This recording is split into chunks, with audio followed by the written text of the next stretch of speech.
Operation Kagar పేరుతో central government మావోయిస్టుల ఏరివేత అనేది ఒక ఉద్యమంగా స్టార్ట్ చేసింది. కేంద్ర ప్రభుత్వం విప్లవోద్యమాన్ని అణచివేస్తుందా?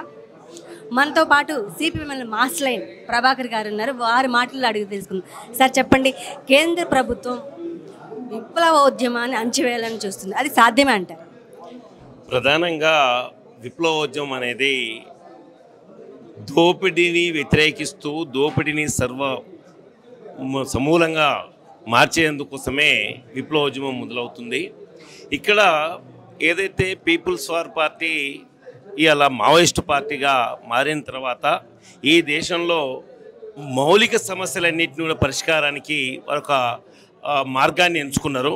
ఈ నేపథ్యంలో ముఖ్యంగా 2014లో ఏదైతే బీజేపీ అధికారంలోకి వచ్చిన తర్వాత ప్రశ్నించే గొంతుకల్ని సర్వనాశనం చేయడానికి, ప్రశ్నించే గొంతుకల్ని కనపడకుండా చేయడానికి, ప్రశ్నించే గొంతుకల్ని ఎక్కడ కూడా ప్రశ్నించకుండా చేయడానికి అనేక నిర్బంధ చట్టాలని, అనేక కేసుల్ని ఇలా తీసుకొచ్చే ఇలా మేధావుల్ని కానీ లేదా ముద్దు పేరు అర్బన్ నక్సలైట్లు అని చెప్పేసి ముద్దు పేరు పెట్టడం కానీ మనం చూస్తూ ఉన్నాం.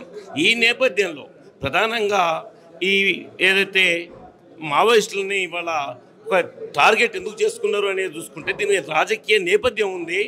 ఇలా బీజేపీకి ప్రజా సమస్యలు, ప్రజలు ఎదుర్కొంటున్న సమస్యలు లేదా ఎన్నికల్లో ఇచ్చిన వాగ్దానాలు ఏవైతున్నాయో వాళ్ళు ఇచ్చిన వాగ్దానాలు ఇవాళ శిశు బ్యాంకు నుంచి నల్లధనాన్ని తీసుకొచ్చేసి ప్రతి కుటుంబానికి 15 లక్షలు ఇస్తారన్న వాగ్దానం కానీ, లేదా రైతుకు 2 ఆయుధం తెచ్చి ఆదాయం తీసుకొచ్చి పెడతానని చెప్పిన వాగ్దానం కానీ, ఏటా 2 కోట్ల ఉద్యోగాలు ఇస్తానని చెప్పిన వాగ్దానం కానీ, ఇవి ఏవి నెరవేర్చలేని స్థితిలో ఈరోజు మతాన్ని కానీ కులాన్ని కానీ తీసుకొచ్చేసి ఇలా ఒకవైపు ప్రజల్ని చీల్చి ఇలా తన రాజ్యాన్ని కాపాడుకుందాం చూస్తూ ఉన్నారు.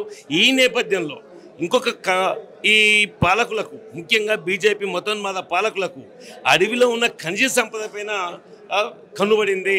ఇలా మణిపూర్లో ఏ నక్సలైట్లు ఉన్నారండి? మణిపూర్లో ఇవాళ మనం చూసాం, ఆరైన అగ్నిగా ఇవాళ మనం చూసాం. ఈ నేపథ్యాన్ని చూసుకున్నప్పుడు ఇవాళ ఏదైతే మావోయిస్టులను అణచివేస్తాను, మావోయిస్టులు లేకుండా చేస్తానని చెప్పేసి కేంద్ర హోంమంత్రి ప్రకటన చేయడం అనేది దీంట్లో ఖనిజ సంపద దోపిడీ, ఈ ఖనిజ సంపదని ఇవాళ కార్పొరేట్ శక్తులకు ఒప్పచెప్పడానికి మాత్రం కుట్రలో భాగమే తప్ప మరొకటి కాదు ఆపరేషన్ కగార్ అనేది. ఇందులో వాస్తవానికి ఆపరేషన్ కగార్ అనేది ఇవాళ కార్పొరేట్ శక్తుల్ని కాపాడడానికి, దోచి పెట్టడానికి మణిపూర్ సహా జరుగుతూ ఉంది. ఇది వెంటనే ఈ ఆపరేషన్ కగార్ని నిలిపివేయకపోతే దేశవ్యాప్తంగా ప్రజాస్వామికవాదులు, లౌకికవాదులు ఇవాళ చూస్తూ ఊరుకోరనే విషయాన్ని కూడా నేను గుర్తు చేస్తా ఉన్నాను. ఈ నేపథ్యంలో ప్రపంచంలో జరుగుతున్న ప్రపంచ అనుభవాలను కూడా మనం తీసుకున్నప్పుడు ఏమైంది, హిట్లర్ ఏమైండు, ఇంకొకటి ఏమైండు అనేది కూడా మనం గుర్తుంచుకోవాలి.